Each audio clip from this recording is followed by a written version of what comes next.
श्री गणेशाच्या स्वागतासाठी झटपट पौष्टिक रवा केशर मोदक बनवण्यासाठी अर्धे बीट चिरून मिक्सरमधून दूध घालून बारीक करायचं।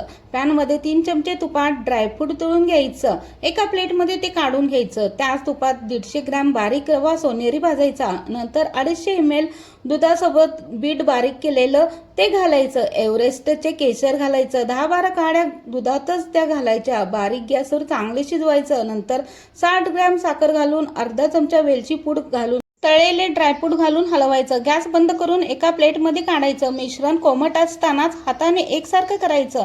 मोदक साच्यात भरून असं सुंदर पौष्टिक मोदक तयार करायचं। नैवेद्याला अगदी झटपट होणारे हे मोदक नक्की करून पहा। रेसिपी आवडली असेल तर नक्की लाईक, शेअर आणि सबस्क्राईब करायला आणि फॉलो करायला विसरू नका बरं का।